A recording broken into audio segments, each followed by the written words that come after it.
नमः ॐ विकृत्यै नमः ॐ विद्यायै नमः ॐ सर्वभूतहितप्रदायै नमः ॐ श्रद्धायै नमः ॐ विभूत्यै नमः ॐ सुरभ्यै नमः ॐ परमात्मिकाय नमः ॐ वाचे नमः ॐ पद्मालयाय नमः ॐ पद्मायै नमः ॐ शुचये नमः ॐ स्वाहायै नमः ॐ स्वधायै नमः ॐ सुधायै नमः ॐ धन्यायै नमः ॐ हिरण्मयै नमः ॐ लक्ष्म्यै नमः ॐ नित्यपुष्टाय नमः ॐ विभावर्यै नमः ॐ आदित्यै नमः ॐ दित्यै नमः ॐ दीप्तायै नमः ॐ वसुधायै नमः ॐ वसुधारिण्यै नमः ॐ कमलायै नमः ॐ कान्तायै नमः ॐ कामायै नमः ॐ क्षीरोत्सम्भवाय नमः ॐ अनुग्रहपराय नमः ॐ बुद्धये नमः ॐ अनघायै नमः ॐ हरिवल्लभाय नमः ॐ अशोकायै नमः ॐ अमृतायै नमः ॐ दीप्तायै नमः ॐ लोकशोकविनाशिन्यै नमः ॐ धर्मनिलयायै नमः ॐ करुणायै नमः ॐ लोकमात्रे नमः ॐ पद्मप्रियायै नमः ॐ पद्महस्तायै नमः ॐ पद्माक्ष्यै नमः ॐ पद्मसुन्दर्यै नमः ॐ पद्मोद्भवाय नमः ॐ पद्ममुख्यै नमः ॐ पद्मनाभप्रियाय नमः ॐ रमायै नमः ॐ पद्ममालाधरायै नमः ॐ देव्यै नमः ॐ पद्मिन्यै नमः ॐ पद्मगन्धिन्यै नमः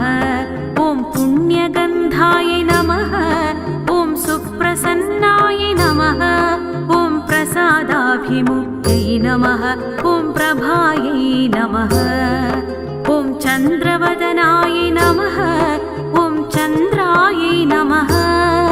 ॐ चन्द्रसहोदर्यै नमः ॐ चतुर्भुजायै नमः ॐ चन्द्ररूपाय नमः ॐ इन्दिरायै नमः ॐ इन्दुशीतलायै नमः ॐ आह्लादजनन्यै नमः ॐ पुष्ट्यै नमः ॐ शिवायै नमः ॐ शिवकार्यै नमः ॐ सत्यै नमः ॐ विमलायै नमः ॐ विश्वजनन्यै नमः ॐ तुष्टायै नमः ॐ दारिद्र्यनाशिन्यै नमः ॐ प्रीतिपुष्करिण्यै नमः ॐ शान्तायै नमः ॐ शुक्लमाल्याम्बरायै नमः ॐ श्रियै नमः ॐ भास्कर्यै नमः ॐ बिल्वनिलयाय नमः ॐ वरारोहाय नमः ॐ यशस्विन्यै नमः ॐ वसुन्धरायै नमः ॐ उदाराङ्गायै नमः ॐ हरिण्यै नमः ॐ हेममालिन्यै नमः ॐ धनधान्यकर्यै नमः ॐ सिद्धये नमः ॐ स्त्रैणसौम्याय नमः ॐ शुभप्रदायै नमः ॐ नृपवेश्मगतायै नमः ॐ वरलक्ष्म्यै नमः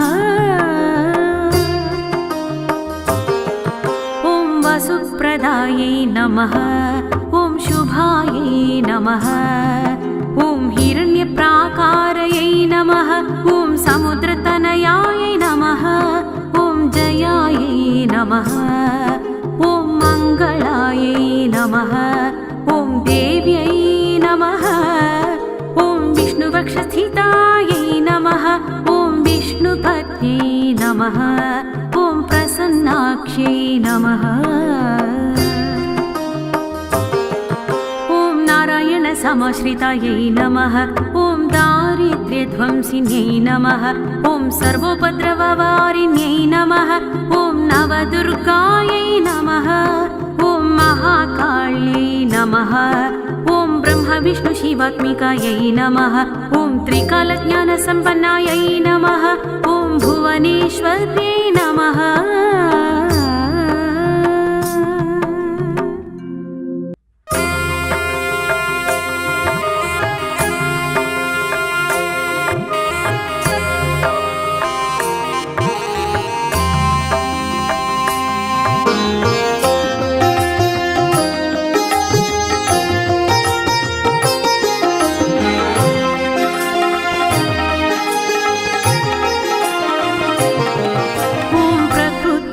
नमः ॐ विकृत्यै नमः ॐ विद्यायै नमः ॐ सर्वभूतहितप्रदायै नमः ॐ श्रद्धायै नमः ॐ विभूत्यै नमः ॐ सुरभ्यै नमः ॐ परमात्मिकायै नमः ॐ वाजे नमः ॐ पद्मालयाय नमः पद्मायै नमः ॐ शुचये नमः ॐ स्वाहायै नमः ॐ स्वधायै नमः ॐ सुधायै नमः ॐ धन्यायै नमः ॐ हिरण्मयै नमः ॐ लक्ष्म्यै नमः ॐ नित्यपुष्टायै नमः ॐ विभावर्यै नमः ॐ आदित्यै नमः ॐ दित्यै नमः ॐ दीप्तायै नमः ॐ वसुधायै नमः ॐ वसुधारिण्यै नमः ॐ कमलायै नमः ॐ कान्तायै नमः ॐ कामायै नमः ॐ क्षीरोत्सम्भवायै नमः ॐ अनुग्रहपरायै नमः ॐ बुद्धये नमः ॐ अनघायै नमः ॐ हरिवल्लभायै नमः ॐ अशोकायै नमः ॐ अमृतायै नमः ॐ दीप्तायै नमः ॐ लोकशोकविनाशिन्यै नमः ॐ धर्मनिलयायै नमः ॐ करुणायै नमः ॐ लोकमात्रे नमः ॐ पद्मप्रियायै नमः ॐ पद्महस्तायै नमः ॐ पद्माक्ष्यै नमः ॐ पद्मसुन्दर्यै नमः ॐ पद्मोद्भवायै नमः ॐ पद्ममुख्यै नमः ॐ पद्मनाभप्रियायै नमः ॐ रमायै नमः ॐ पद्ममालाधरायै नमः ॐ देव्यै नमः ॐ पद्मिन्यै नमः ॐ पद्मगन्धिन्यै नमः ॐ पुण्यगन्धायै नमः ॐ सुप्रसन्नायै नमः ॐ प्रसादाभिमुक्त्यै नमः ॐ प्रभायै नमः ॐ चन्द्रवदनायै नमः ॐ चन्द्रायै नमः ॐ चन्द्रसहोदर्यै नमः ॐ चतुर्भुजायै नमः ॐ चन्द्ररूपायै नमः ॐ इन्दिरायै नमः ॐ इन्दुशीतलायै नमः ॐ आह्लादजनन्यै नमः ॐ नमः ॐ शिवायै नमः ॐ शिवकार्यै नमः ॐ सत्यै नमः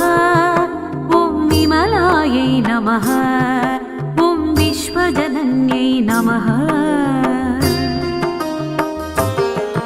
ॐ तुष्टायै नमः ॐ दारिद्र्यनाशिन्यै नमः ॐ प्रीतिपुष्करिण्यै नमः ॐ शान्तायै नमः ॐ शुक्लमाल्याम्बरायै नमः ॐ श्रियै नमः ॐ भास्कर्यै नमः ॐ बिल्वनिलयाय नमः ॐ वरारोहाय नमः ॐ यशस्विन्यै नमः ॐ वसुन्धरायै नमः ॐ उदाराङ्गायै नमः ॐ हरिण्यै नमः ॐ हेममालिन्यै नमः ॐ धनधान्यकर्यै नमः ॐ सिद्धये नमः ॐ स्त्रैणसौम्याय नमः ॐ शुभप्रदायै नमः ॐ नृपवेश्मगतायै नमः ॐ वरलक्ष्म्यै नमः ॐ वसुप्रदायै नमः ॐ शुभायै नमः ॐ हिरण्यप्राकारयै नमः ॐ समुद्रतनयाय नमः ॐ जयायै नमः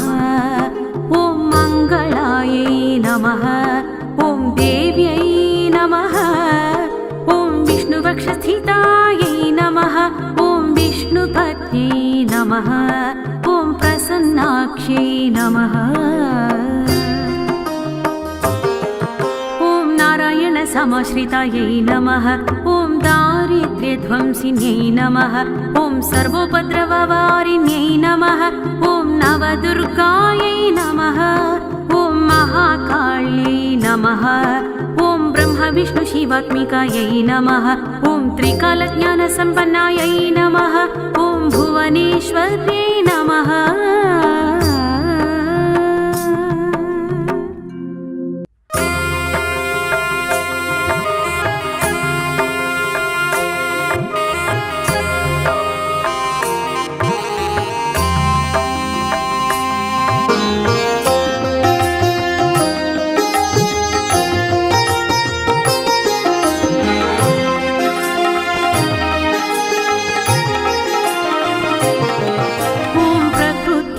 नमः ॐ विकृत्यै नमः ॐ विद्यायै नमः ॐ सर्वभूतहितप्रदायै नमः ॐ श्रद्धायै नमः ॐ विभूत्यै नमः ॐ सुरभ्यै नमः ॐ परमात्मिकायै नमः ॐ वाचे नमः ॐ पद्मालयाय नमः पद्मायै नमः ॐ शुचये नमः ॐ स्वाहायै नमः ॐ स्वधायै नमः ॐ सुधायै नमः ॐ धन्यायै नमः ॐ हिरण्मयै नमः ॐ लक्ष्म्यै नमः ॐ नित्यपुष्टायै नमः ॐ विभावर्यै नमः ॐ आदित्यै नमः ॐ दित्यै नमः ॐ दीप्तायै नमः ॐ वसुधायै नमः ॐ वसुधारिण्यै नमः ॐ कमलायै नमः ॐ कान्तायै नमः ॐ कामायै नमः ॐ क्षीरोत्सम्भवायै नमः ॐ अनुग्रहपरायै नमः ॐ बुद्धये नमः ॐ अनघायै नमः ॐ हरिवल्लभायै नमः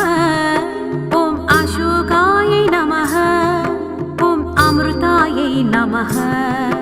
ॐ दीप्तायै नमः ॐ लोकशोकविनाशिन्यै नमः ॐ धर्मनिलयायै नमः नमः ॐ करुणायै नमः ॐ लोकमात्रे नमः ॐ पद्मप्रियायै नमः ॐ पद्महस्तायै नमः ॐ पद्माक्षै नमः ॐ पद्मसुन्दर्यै नमः ॐ पद्मोद्भवायै नमः ॐ पद्ममुख्यै नमः ॐ पद्मनाभप्रियायै नमः ॐ रमायै नमः ॐ पद्ममालाधरायै नमः ॐ देव्यै नमः ॐ पद्मिन्यै नमः ॐ पद्मगन्धिन्यै नमः ॐ पुण्यगन्धायै नमः ॐ सुप्रसन्नायै नमः ॐ प्रसादाभिमुक्त्यै नमः ॐ प्रभायै नमः ॐ चन्द्रवदनायै नमः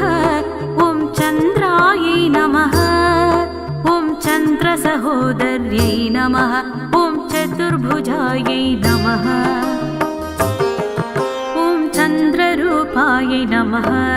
ॐ इन्दिरायै नमः ॐ इन्दुशीतलायै नमः ॐ आह्लादजनन्यै नमः ॐ पुष्ट्यै नमः ॐ शिवायै नमः ॐ शिवकार्यै नमः ॐ सत्यै नमः ॐ विमलायै नमः ॐ विश्वजनन्यै नमः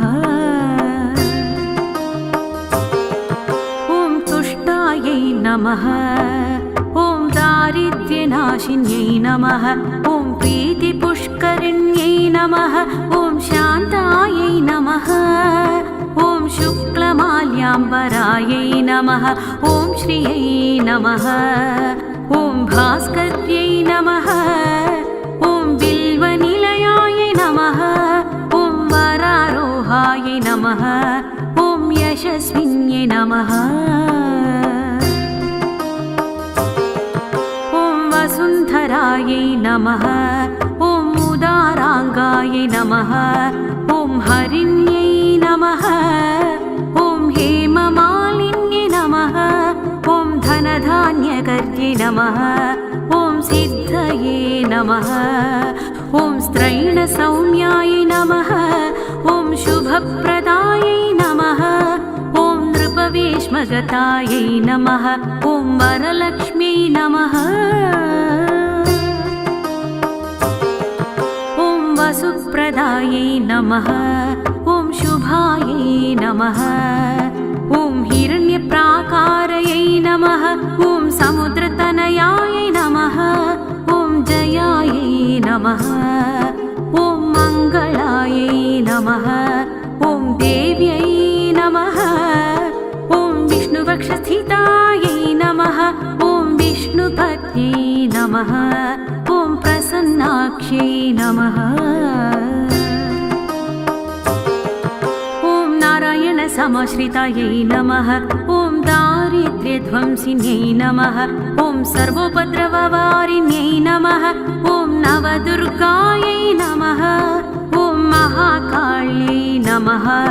ॐ ब्रह्मविष्णुशिवात्मिकायै नमः ॐ त्रिकालज्ञानसम्पन्नायै नमः ॐ भुवनेश्वर्यै नमः